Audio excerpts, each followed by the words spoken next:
Une question à présent, où en est le mécanisme COVAX, ce système de solidarité internationale instauré par l'ONU et censé venir en aide à des pays pauvres ou en voie de développement?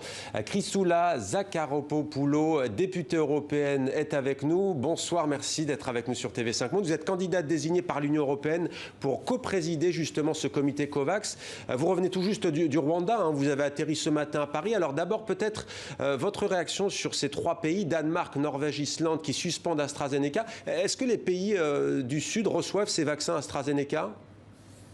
Oui, ils ont reçu. Moi-même, j'étais vaccinée par les AstraZeneca parce que je suis médecin et je travaille à l'hôpital militaire. Et une fois, vous savez qu'on a fini la vaccination des personnes avec des comorbidités, on est appelé, nous les médecins, d'être vaccinés. Est-ce que ça vous inquiète, ça, Madame la députée? Ça vous inquiète, ces pays qui suspendent ce vaccin?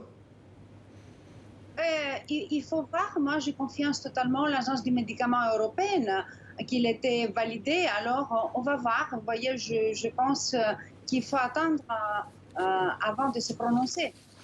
Alors dites-nous, vous rentrez donc, je le disais, tout juste du Rwanda, qu'avez-vous pu constater sur place? Alors tout d'abord, vous avez parlé des mécanismes COVAX.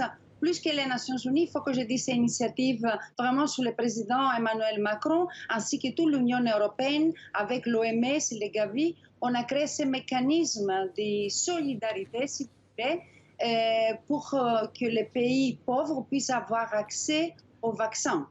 Et alors, la vaccination des pays du Sud, c'est très important. Pas seulement pour une question de solidarité, si vous voulez, mais aussi nous, les Européens, il faut que nous comprenions que c'est une question aussi de notre sécurité. Alors, on en est où concrètement aujourd'hui?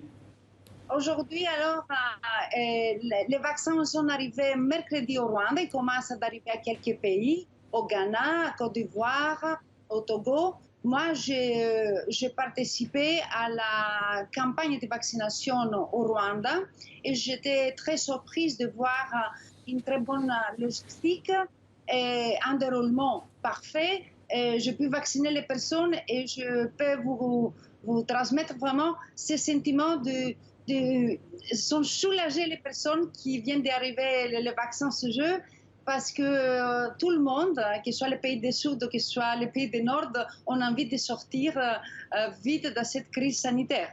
Il y a quand même eu un sacré retard à l'allumage, comme on dit, s'agissant de ce dispositif COVAX. Comment l'expliquez-vous? Et est-ce que vous allez tenir le pari de fournir 1,3 milliard de doses d'ici le mois de juillet, 2 milliards d'ici la fin de l'année 2021?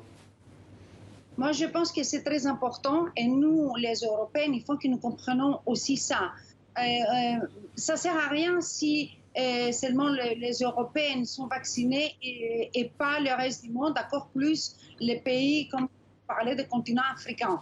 Et dans cette direction, moi, je pense pas seulement comme député, mais aussi comme médecin. C'est pour ça que je souligne. Et c'est très important l'initiative du président Macron d'insister sur les dons de doses. En même temps, on n'a toujours pas de vaccin universel. Pour vous, ce vaccin anti-Covid-19, il doit être érigé justement comme un bien universel pour l'humanité? C'est un bien commun.